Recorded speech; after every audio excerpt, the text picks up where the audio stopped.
ప్రభువైన యేసుక్రీస్తు వారి శ్రేష్టమైన ఘనమైన నామంలో ఈ 2024 సంవత్సరం జూన్ మాసము 18వ తారీఖు మంగళవారం ఉదయము 5:30 మీ అందరికీ ఉదయకాలపు ఆరాధనకు స్వాగతాన్ని తెలియజేస్తున్నాను. ప్రియమైన దేవుని బిడ్డలారా, మనందరం కూడా కలిసి ఉదయ ఆరాధన ప్రారంభించుకుంటూ ఆంధ్ర క్రైస్తవ కీర్తన పుస్తకాలలో నుంచి చిన్న కీర్తన పుస్తకాలలో 2వ కీర్తన, పెద్ద కీర్తన పుస్తకాలలో 5వ కీర్తన, నీతి గల యెహోవా స్తుతి మీ ఆత్మతో అర్పించుడి అను కీర్తన పాడుకుంటూ ప్రభునామాన్ని మహిమపరుచుకొని ఆరాధనా క్రమంలోనికి వెళ్దాం.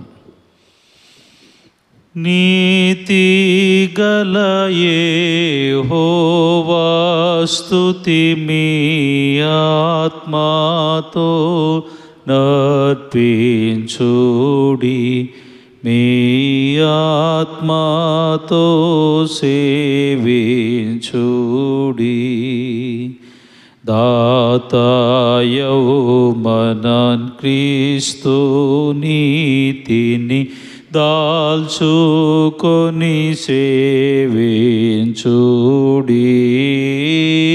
నీతి గల యెహోవా స్తుతి మీ ఆత్మతో నర్పించుడి, మీ ఆత్మతో సేవించుడి. చెదల బుడమియు రవియు జలదియు నదులు గిరులును చక్కగా సదమాలంబగు దైవానామము సర్వదానుతి జేయను. నీతి గల యెహోవా స్తుతి మీ ఆత్మతో నర్పించుడి, మీ ఆత్మతో సేవించుడి. కీర్తతాండవ వాద్యములచే ప్రీతి పరచెడు సేవాతో పాతకంబులు పరిహరించెడు దాతనే సేవించుడి. నీతి గల యెహోవా స్తుతి మీ ఆత్మతో నర్పించుడి, మీ ఆత్మతో సేవించుడి.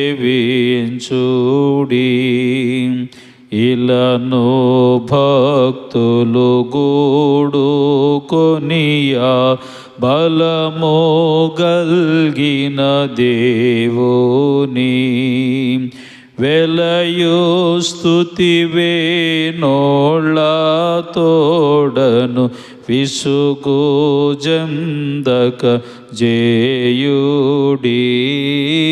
నీతి గల యెహోవా స్తుతి మీ ఆత్మతో నర్పించుడి, మీ ఆత్మతో సేవించుడి.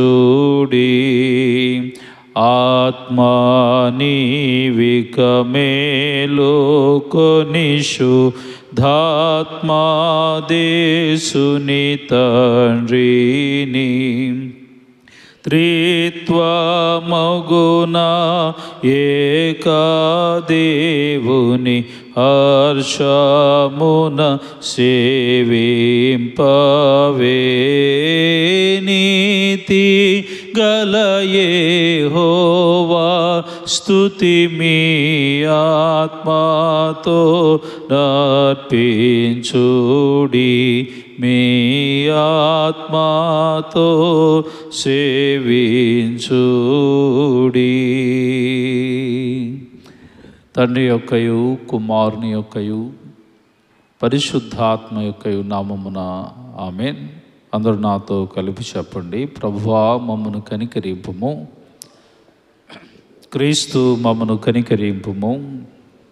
ప్రభువా మమ్మను కనికరింపుము.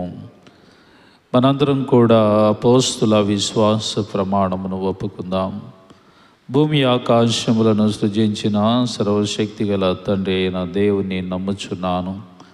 ఆయన ఏక కుమారుడును మన ప్రభు అయిన యేసు క్రీస్తును నమ్ముచున్నాను.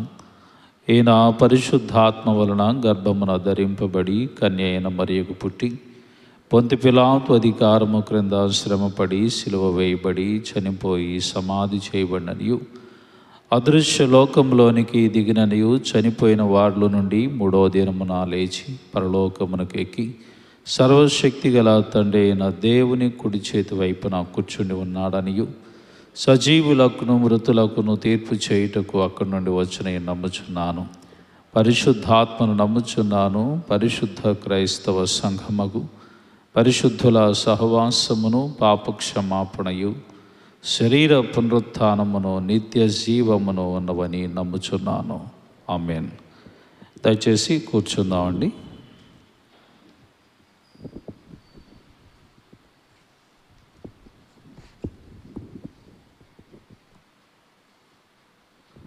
పరిశుద్ధ గ్రంథము నుండి దేవుని వాక్యమును ధ్యానం చేసుకుందాం.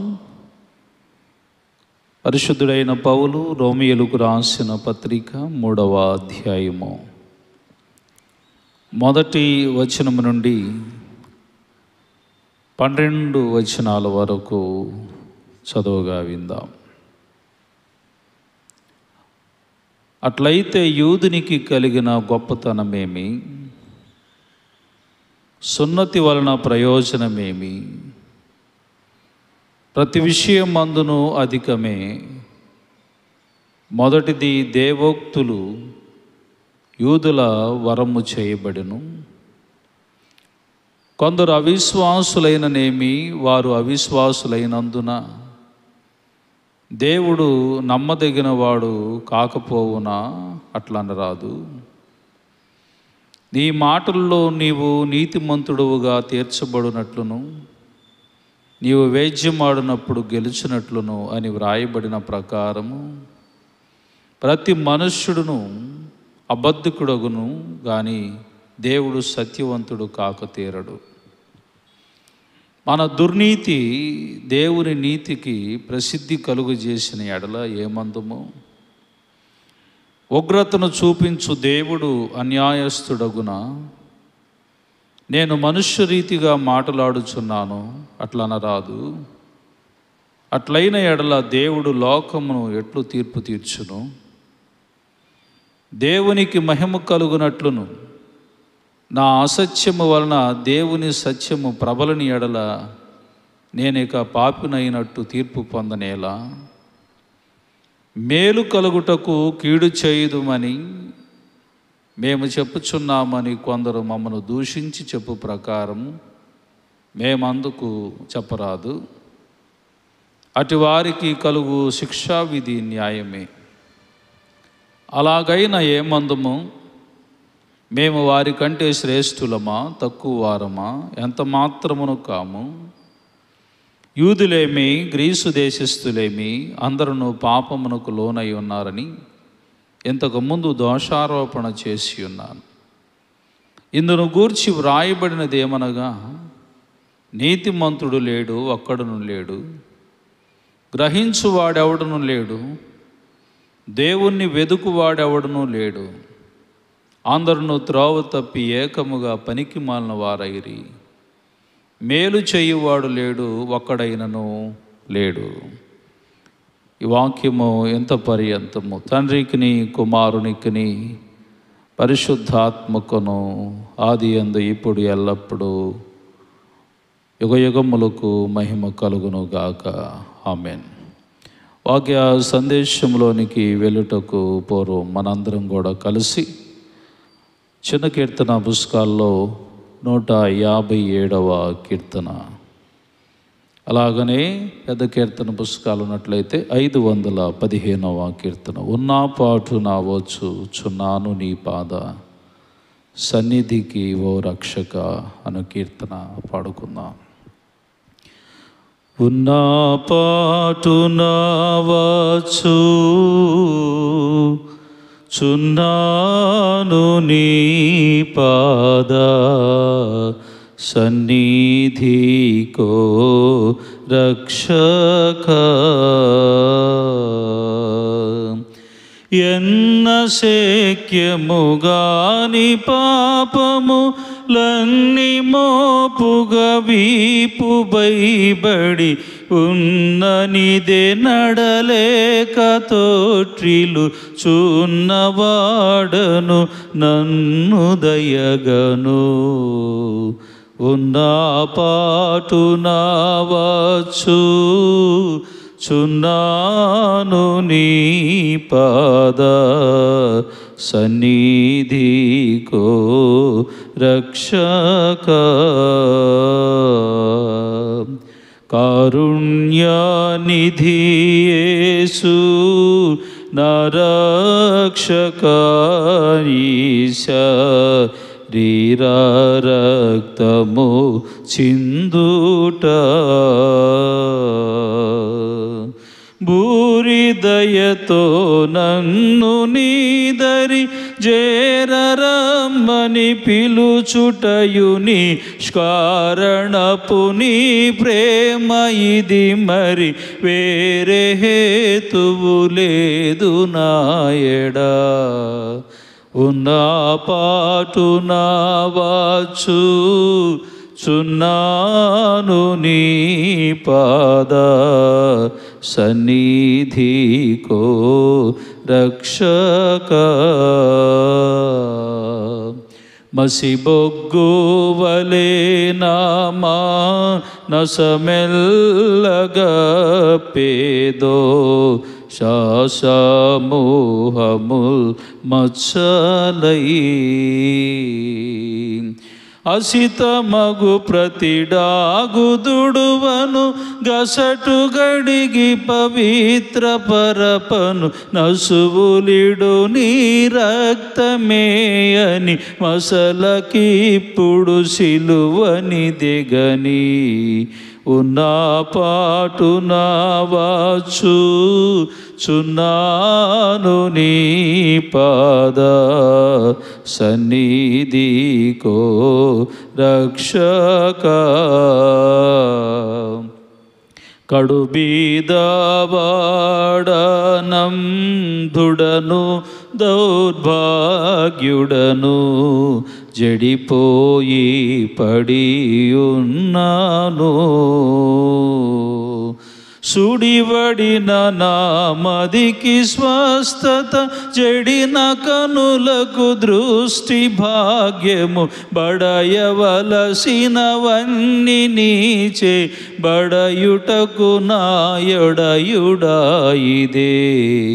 ఉన్నా పాటు నా వచ్చుచున్నాను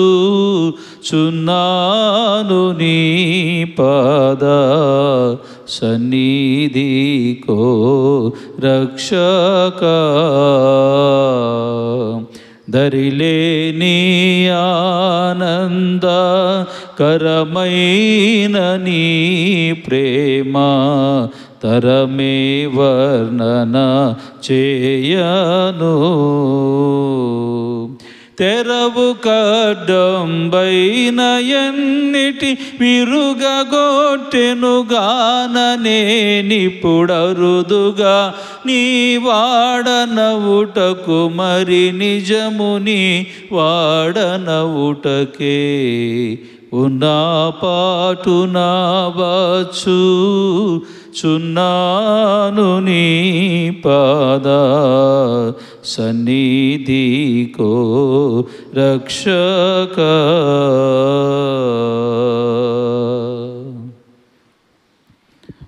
తండ్రి అయిన దేవుని నుండి కుమారుడైన యేసుక్రీస్తు నుండి కృపయు సమాధానములు మీకు కలుగునుగాక. ఆమేన్. దయచేసి అందరూ కూర్చోనండి.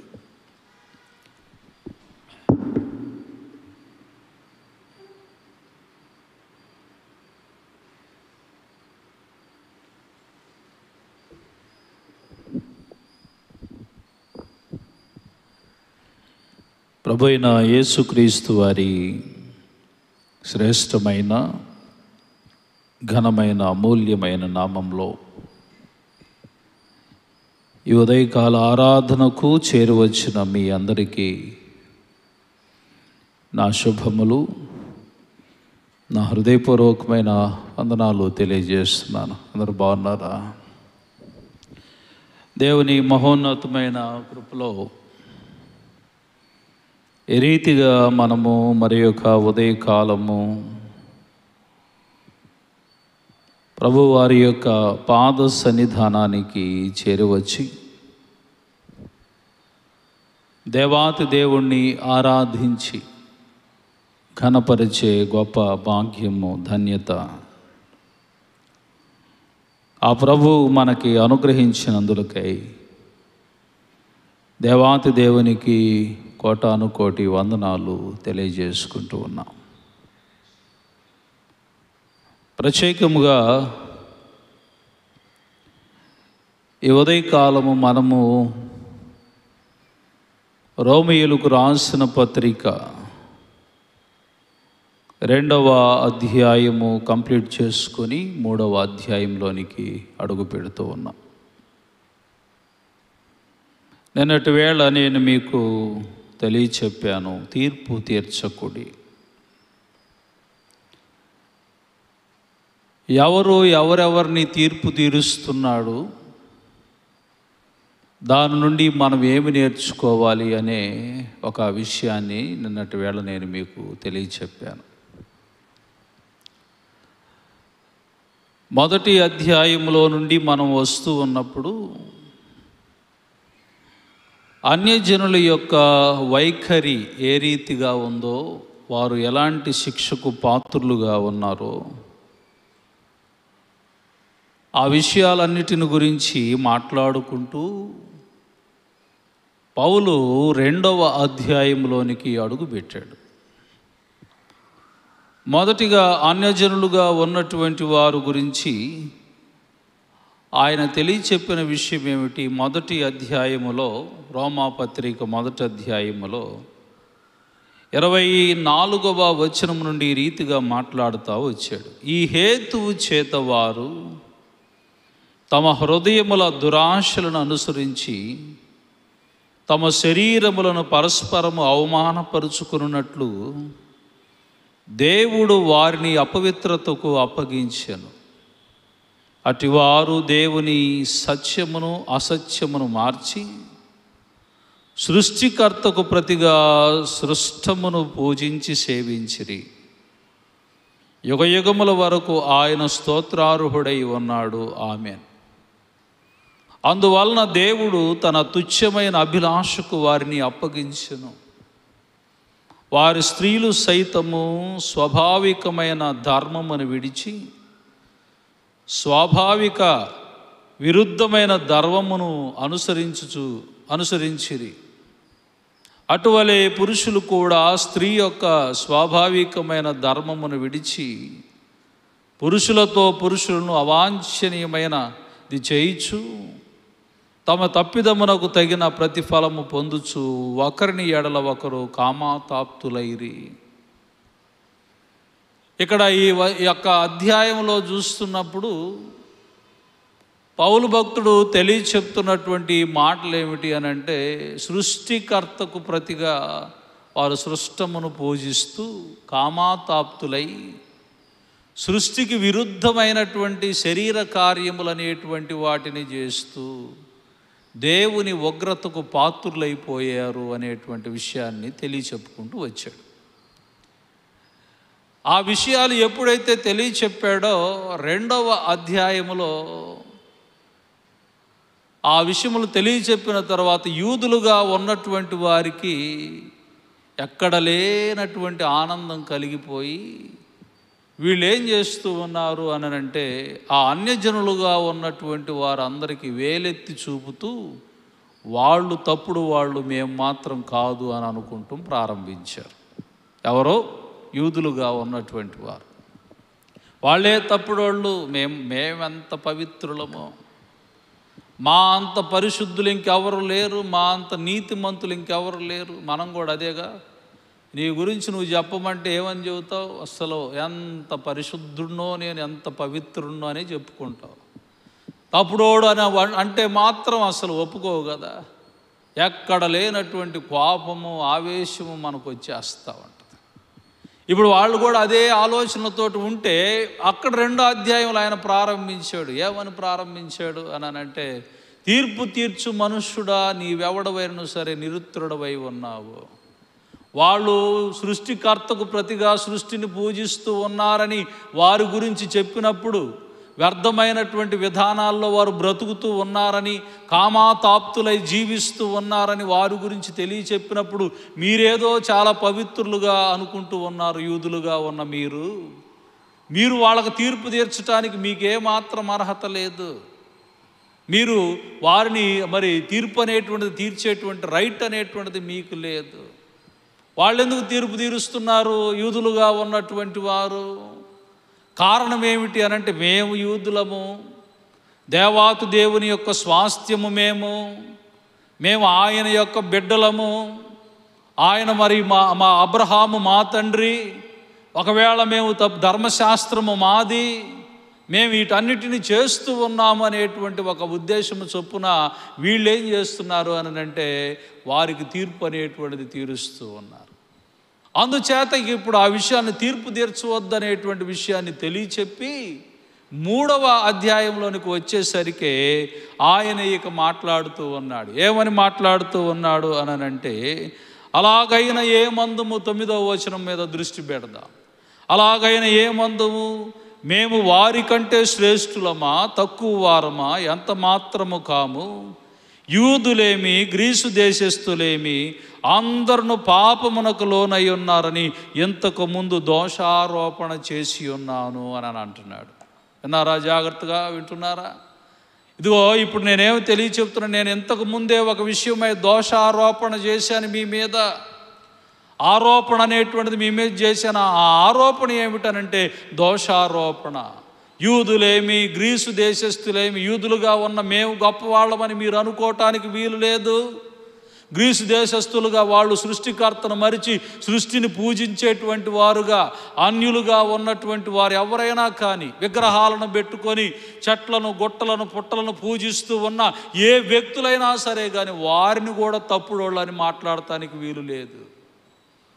ఎందుచేతనంటే ఇప్పుడు మాట్లాడుతున్నాడు. ఏమంటాడు? ఇందును గూర్చి వ్రాయబడినదేమనగా, నీతిమంతుడు లేడు, ఒక్కడును కూడా లేడు. నీతిమంతుడనే వాడే లేడు, ఒక్కడును కూడా లేడు.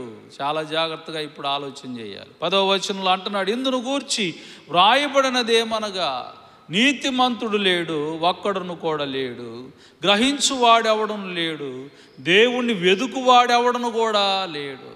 ఎవరు లేరంట? నీతిమంతుడు లేడు, ఒక్కడు కూడా లేడు. మరి మనమే చెప్పుకోవాలి నీతిమంతుడు. నా అంత నీతిమంతుడు లేడు. చాలామంది ఆ మైకులు దొరికితే చాలు వాళ్ళంత నీతి కబుర్లు ఇంకెవ్వరు చెప్పరు కదా. అసలు ఆ పరిశుద్ధుడు యేసుక్రీస్తు ప్రభు తర్వాత ఈయనే యేసు ప్రభు అన్నట్టుగా చెప్పుకుంటూ ఉంటారు చాలామంది. దేవుని వాక్యం చెప్తుంది ఏంటంటే, నీతిమంతుడు లేడు, ఒక్కడు కూడా లేడు అట. ఎందుకు లేడు? ఇప్పుడు అక్కడే 5వ అధ్యాయం పక్కనే ఉన్నటువంటి 5వ అధ్యాయం తీయండి ఒకసారి. 12వ వచనం మీద దృష్టి పెడదాం.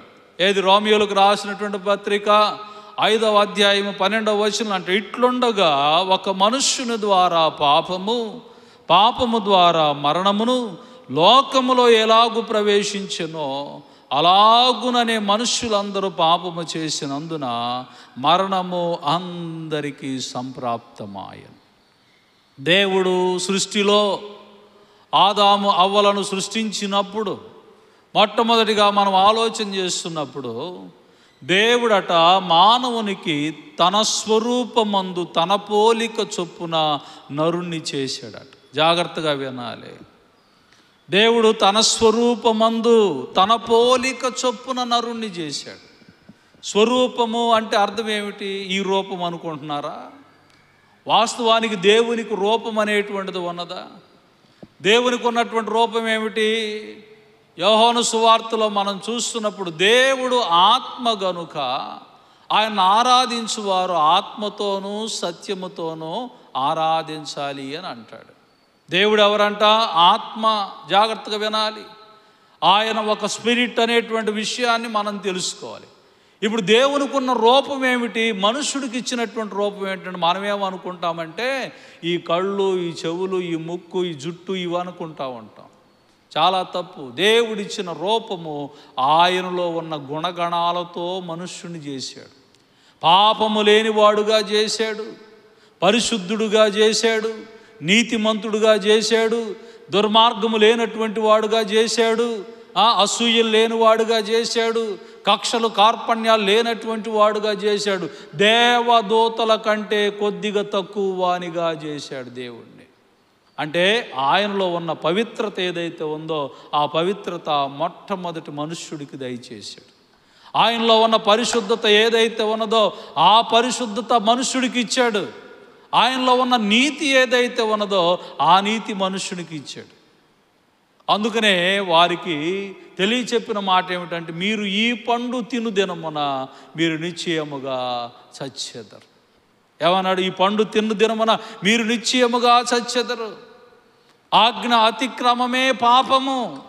ఎప్పుడైతే దేవాది దేవుడు తినవద్దని చెప్పినటువంటి పండును వారు తిన్నారో ఆజ్ఞను అతిక్రమించారు, పాపము చేసిన వారయ్యారు, పాపములో పడిపోయిన వారైపోయారు, మరణాన్ని లోకమంతటికి తీసుకుని వచ్చారు. అప్పటి నుంచి వారిరువురు ద్వారా ఆదాము అవ్వలుగా ఉన్నటువంటి వారి ద్వారా ఈ సర్వ భూప్రపంచం అంతా కూడా నింపబడింది.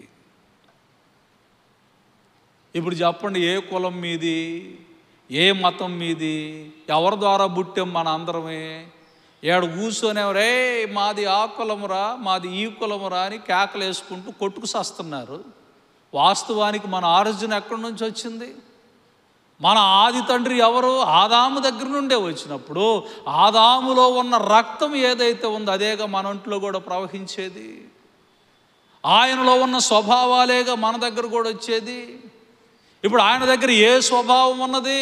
మొట్టమొదటైతే పరిశుద్ధుడుగా ఉన్నాడు, కానీ దేవుడు చెప్పిన మాటకు లోపడకుండా ఉండుట వలన పాపము చేసిన వాడైనందువలన ఆ పాపపు రక్తము మనందరిలో కూడా ప్రవహించునే వచ్చింది. ఆ పాపపు రక్తం ఏదైతే ప్రవహిస్తూ వచ్చిందో అందుకనే ఇక్కడ 12వ వచనంలో అన్నాడు, ఏమన్నాడు? ఇట్లుండగా ఏమందుమో ఒక మనుష్యుని ద్వారా పాపము, పాపము ద్వారా మరణము లోకములోనికి ప్రవేశించిందట. ఇప్పుడు పాపములో ఉన్నటువంటి వారుగా, పాపులుగా బ్రతుకుతూ వచ్చిన వారుగా ఉన్న మనకి నీతి ఎక్కడది? అర్థమైందా మీకు వాక్యము? ఇప్పుడు నీతిమంతులుగా నేను నీతిమంతుడిని అని అనుకోవటానికి నీతి ఎక్కడది? అందరూ ఎలా ఉన్నారంట? ఇప్పుడు 3వ అధ్యాయంలో మరి ఆ యూదులుగా ఉన్నవారైనా గ్రీసు దేశస్థులుగా ఉన్నవారైనా అందరూ పాపము చేసి ఎలా ఉన్నారంటే త్రోవ తప్పి పనికి మాలినటువంటి వారైపోయారు. ఇక్కడ అందుకని అంటున్నాడు 12వ వచనంలో అంటున్నాడు, అందరూ త్రోవ తప్పి ఏకముగా పనికి మాలిన వారైరి, మేలు చెయ్యవాడు లేడు, ఒక్కడు కూడా లేడు. పొద్దున్నే ఏంది పాస్టర్ గారు చర్చిలోకి రాగానే ఏకంగా పనికి మాలిన వాళ్ళు అయిపోయారని మమ్మల్ని తిడుతున్నారు అని అనుకోబాకండి. నేను తిట్టట్లేదు, ఇక్కడ వాక్యం వేసి చదువుతున్నా. అమ్మా, పనికి మాలిన వాళ్ళు అయిపోయారంట, ఒక్కడు కూడా పనికి వచ్చేవాడుగా లేడంట. అందరూ త్రోవ తప్పిన వారే, అందరూ ఏకముగా పనికి మాలినటువంటి వాళ్ళు అయిపోయారు. ఇప్పుడు మన జీవితం ఏంటి?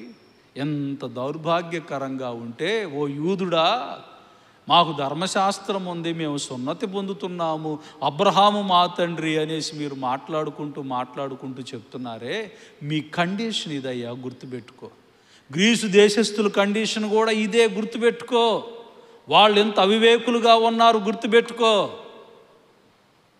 వాళ్ళు ఎంత పాపులుగా ఉన్నారు, మీరు ఇంతే పాపులుగా ఉన్నారు. మనమందరం కూడా త్రోవ తప్పి ఏకముగా పనికి మాలినటువంటి వాళ్ళమైపోయాము. ఇప్పుడైతే నేను మీకు ఒక మర్మం చెప్పనా? ఇప్పుడైతే నేను మీకు ఒక విషయం చెప్పనా?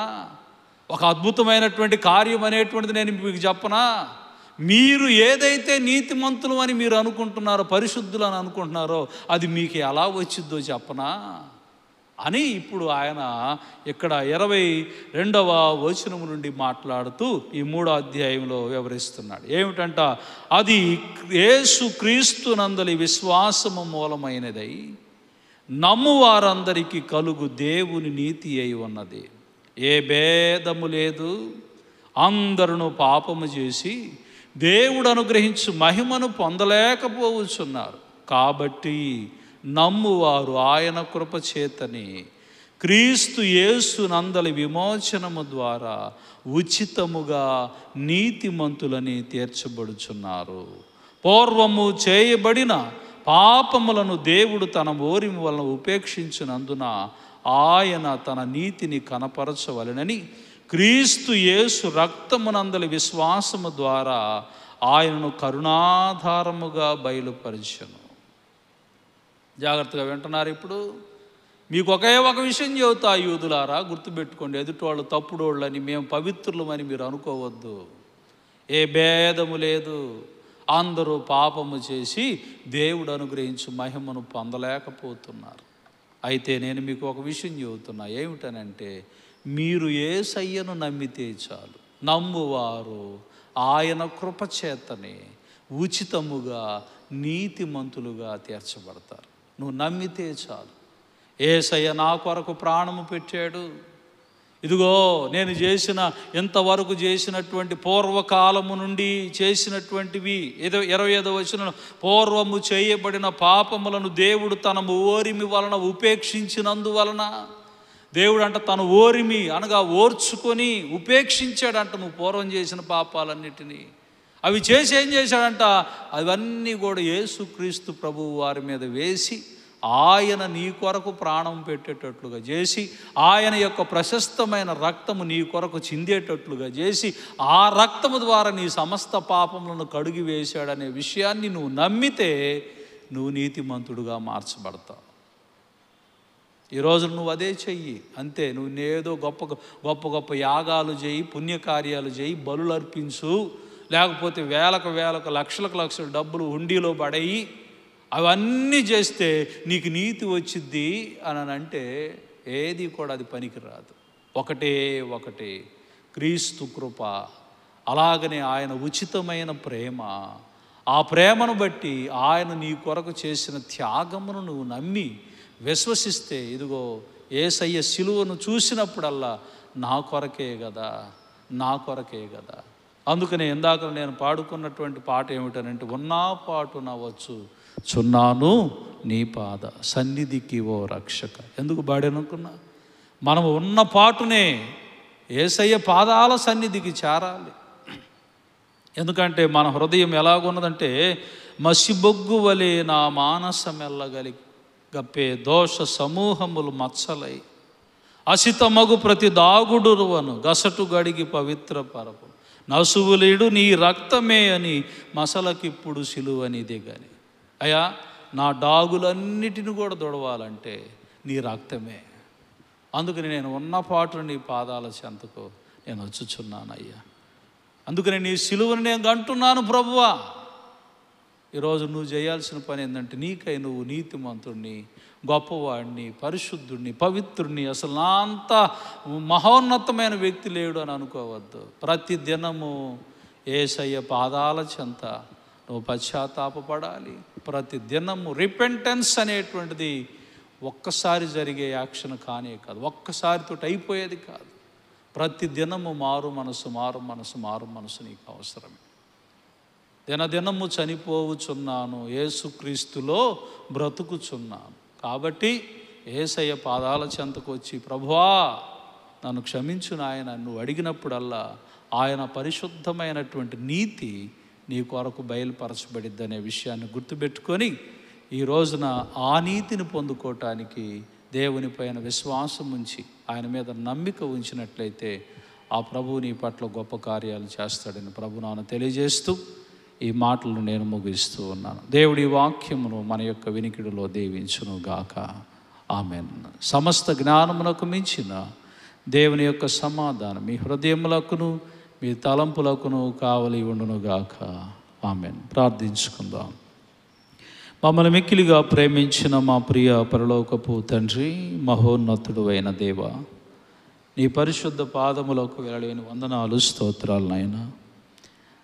ఈ ఉదయకాల సమయమున అనీతిమంతులుగా ఉన్న మమ్మలను నీతిమంతులుగా మార్చిన ఒక శ్రేష్టమైనటువంటి సందేశమును మేము వినుట కొరకు మీరు చూపించిన మహాకృపను బట్టి నీకు వందనాలు తెలియజేసుకుంటున్నాం. విన్న వాక్యములో ఉన్న అద్భుతమైన మర్మములను బిడ్డలు అర్థం చేసుకొని, అయ్యా ఇదిగో నా తండ్రి, నీ యొక్క ఉచితమైన కృపను గుర్తెరిగి నీ పాదముల చెంతకు చేరి వారికి హృదయాలకు మనసులకు పట్టిన డాగులను మచ్చలను కడిగి వేసుకొని నీ సాక్షులుగా జీవించడం నేర్పించమని కోరుకుంటున్నాను. ఉదయమనే నీ పాద సన్నిధికి వచ్చిన ఆయన నీ బిడ్డలు నాయన ఇదిగో నా తండ్రి ప్రార్థిస్తూ ఉండగా వారందరి ప్రార్థనలు అంగీకరించండి. అలాగనే నీ బిడ్డలు బయలుదేరి పనులకు వెళుచుండగా వారి పనులకు మీరు తోడుగా ఉండండి. అలాగనే వారి ఉద్యోగాల్లో తోడుగా ఉండండి, వ్యాపారాల్లో తోడుగా ఉండండి. వారి రెక్కల కష్టాల్లో మీరు తోడుగా ఉండి వారి అవసరతలు, అక్కరలు, అప్పులు, బాధలు, ఇరుకులు, ఇబ్బందుల నుంచి విడుదల దయచేయండి. ఏ రోగ రుగ్మతులు, ఏ సమస్యలు బిడ్డలకున్నానైనా తొలగించండి. సంపూర్ణ శాంతి సమాధానములు వారికి, కుటుంబాలకు దయచేయండి. మా సంఘములో ఉన్న ప్రతి ఇంటిని పేరు పేరు వరుసన దీవించి ఈ దిన దీవెనలతోనూ ఈ దిన ఆశీర్వాదములతో మమ్మల్ని అందరిని దీవించమని నజరేయుడైన యేసు నామమున మిక్కిలి వినయముతో అడిగి వేడుకొని ప్రార్థన చేస్తున్నాం తండ్రి. ఆమేన్. పరలోకమందున్న మా తండ్రి, నీ నామం పరిశుద్ధపరచబడునుగాక, నీ రాజ్యము వచ్చునుగాక, నీ చిత్తము పరలోకమందు నెరవేరుచున్నట్లు భూమి అందు నెరవేరునుగాక. మానుదిన ఆహారము నేడు మాకు దయచేయము. మా ఎడల అపరాధమును చేసిన వారిని మేము క్షమించి ఉన్న ప్రకారం మా అపరాధములను క్షమింపము. మమ్మల్ని శోధనలోనికి పోనీక, దుష్టును తప్పింపము. రాజ్యము, శక్తి, మహిమ నిరంతరం నీవై ఉన్నావు తండ్రి. ఆమేన్. మన పరమ తండ్రి అయిన దేవుని యొక్క ప్రేమ, కుమారుడైన యేసుక్రీస్తు వారి కృప, పరిశుద్ధాత్మని యొక్క అన్యోన్య సహవాసము తల్ల వంచి ఉన్న మనందరికీ, మన కుటుంబాలకును, మన సంఘములో ఉన్న ప్రతి ఇంటికి తోడుగా ఉండి, అలాగనే ఈ యొక్క శబ్దయంత్రం ద్వారా వింటున్న బిడ్డలను, ఆన్లైన్లో వీక్షిస్తున్న ప్రతి బిడ్డలను దేవుడు దీవించి ఆశీర్వదించి కాపాడునుగాక.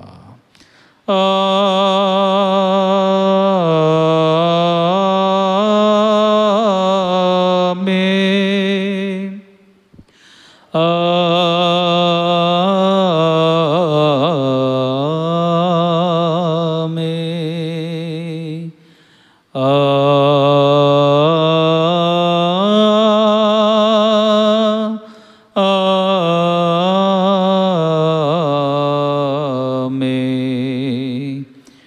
ఆశీర్వాదంబుల్ మా మీద వర్షింపజేయుమీశా,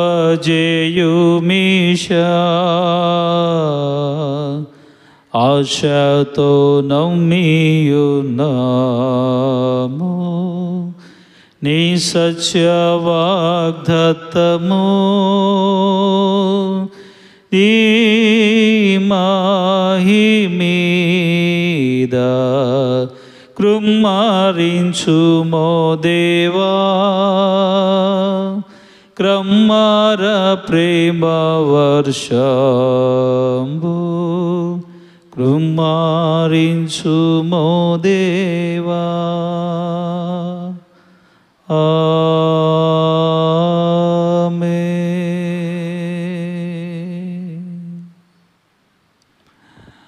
గాడ్ బ్లెస్ యూ. అందరికీ వందనాలమ్మా. దయచేసి అందరూ క్షేమంగా వెళ్ళండి. రేపు ఉదయకాలపు ఆరాధనలో కలుసుకుందాం. Thank you.